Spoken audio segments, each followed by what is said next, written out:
వికారాబాద్ జిల్లా తాండూరులో నిరుపేద చిరు వ్యాపారి కుటుంబం రోడ్డున పడింది. పట్టణంలోని కోర్టు మార్గంలో ఓం సాయి ఆసుపత్రి ముందు ఉన్న చెరుకు బండిని మున్సిపల్ అధికారులు తొలగించారు. ఆసుపత్రి చుట్టుపక్కల రోడ్డుపై వాహనాలు పార్కింగ్ చేస్తే కనబడలేదు అని బాధితులు మండిపడ్డారు.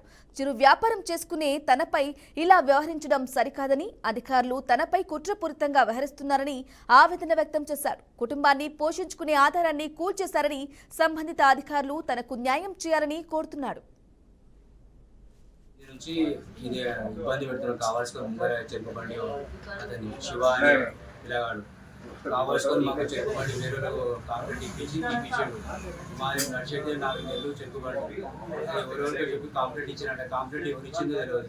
మున్సిపాలిటీ వాళ్ళకు కనీసం మాకు అర్ధగంట టైం ఏంటంటే ఇవ్వకుండా మా చెరుకుబండి తీసుకుపోయి మొత్తం కుప్ప చేసేసారు. ఇప్పుడు మేము 50,000 పెట్టుబడి బయటికి డబ్బు తీసుకొచ్చినాము. ఇప్పుడు 50,000 మాకు వృత్తి కట్టడానికి ఇది లేదు. కాంప్లీట్ ఇచ్చిన వాళ్ళ పేరు లేదు, ఏం లేదు. ఇప్పుడు మేము ఎవరికి ఏం చేసుకున్నారో మాకు అర్థం అవుతలేదు. ఇప్పుడు ట్రాఫిక్ జామ్ నుంచి మున్సిపాలిటీ వాళ్ళు మా చెరుకు బండి తీపించారు. ఇప్పుడు ట్రాఫిక్ జామ్ విధంగా మా బండి పోయిన తర్వాత ట్రాఫిక్ జామ్ అవుతుంది. ఇప్పుడు ట్రాఫిక్ జామ్ దేని నుంచి అవుతుంది దాని విధంగా మీ విధంగా క్లియర్గా ప్రజలు తెలుసుకోవాల్సిందిగా చెప్తున్నాము.